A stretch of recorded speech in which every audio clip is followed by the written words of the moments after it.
Princess Amara and the Heart of the Wild. Once upon a time, in the kingdom of Iloria, there lived a princess named Amara. From the moment she could walk, it was clear that she had a special bond with the animals of the kingdom. While other children played with toys, Amara would sit in the castle garden, surrounded by birds, squirrels, and butterflies. It seemed as though the creatures of the earth, sky, and sea were drawn to her kind heart, as if they could sense the purity of her love for them. Amara's parents, King Cedric and Queen Isabella, encouraged her bond with nature. They saw how happy their daughter was when she was with animals, and they often said that Amara's gentle nature and love for all living things made her the most beautiful princess in the world, not just in appearance, but in spirit. The royal castle was nestled beside a vast enchanted forest, known as the Heart of the Wild. This forest was a place of mystery, where animals of all kinds lived freely, untouched by human hands.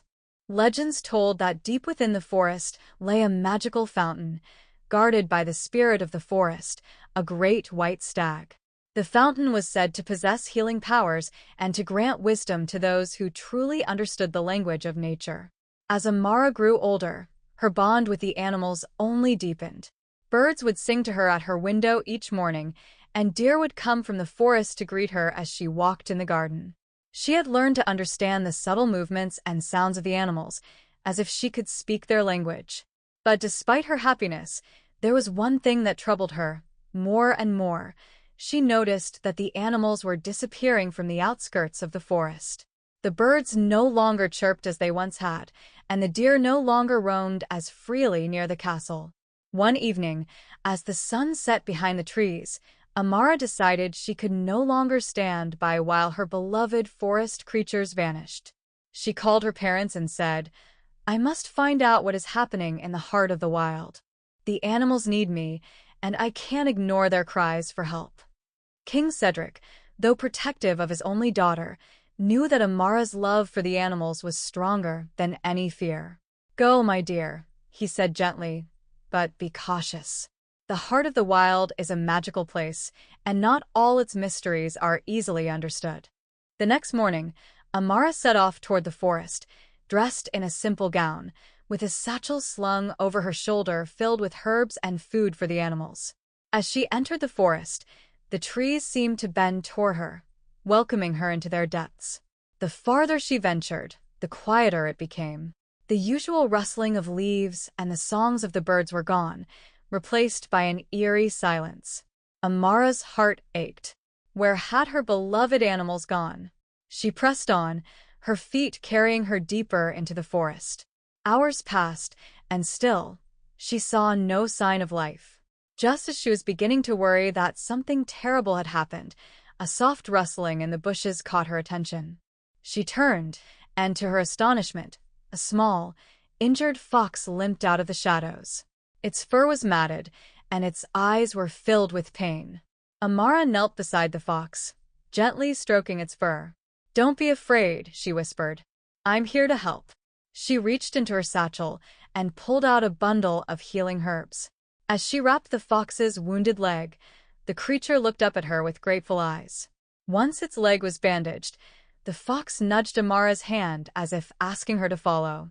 Curious, Amara rose to her feet, and the fox led her deeper into the heart of the forest. After what seemed like hours of walking, they reached a hidden glen. In the center of the glen stood the great white stag from the ancient legends, its antlers gleaming like silver in the dappled sunlight. Around the stag were dozens of animals, birds, deer, rabbits, and even wolves, huddled together, looking weak and frightened. Amara's heart sank. "What has happened to you all?" she asked, her voice trembling with concern. The white stag stepped forward, its wise eyes gazing into hers. "The forest is dying," the stag said, its voice soft but filled with ancient power. "A darkness has fallen over the heart of the wild, and it drains the life from the animals and the trees. Only one who loves the creatures of the earth as deeply as you do can save us." "But how?" Amara asked, tears welling in her eyes. "Tell me what I must do." The stag lowered its great head. "You must seek the fountain of life, hidden deep within the forest. Its waters hold the magic needed to restore balance. But beware, the path is treacherous, and only those pure of heart can find it. Determined to save her animal friends, Amara nodded. I will find the fountain and restore the heart of the wild. With the injured fox by her side, Amara began her journey toward the fountain. The path was not easy. She crossed deep ravines, climbed steep cliffs, and braved chilling winds. Along the way, she encountered obstacles that would have scared anyone else: a roaring river too wide to cross, thorny vines that blocked her path, but each time, the animals of the forest came to her aid. Birds flew ahead to guide her, beavers built a bridge across the river, and even the wild wolves helped clear the thorny vines. At long last, Amara reached the fountain. It stood in a serene clearing, its crystal-clear waters shimmering in the moonlight. Without hesitation, she filled a small flask with the water and hurried back to the white stag and the other animals. When she returned to the glen, the animals were weaker than ever, their breaths shallow and their eyes dim. Amara knelt beside the white stag and gently poured the water from the fountain of life over its wounds. Instantly, the stag's strength returned, and its antlers glowed with renewed light. The stag rose to its feet, and as it did, a wave of magic spread across the forest. The trees, once wilted and dying, bloomed with new life. The birds began to sing again, and the animals, once weak and fearful, grew strong and vibrant. You have saved us, Princess Amara, the white stag said, bowing its head in gratitude. Your love for the animals has restored the heart of the wild. Amara smiled, her heart filled with joy. It was the least I could do for my friends.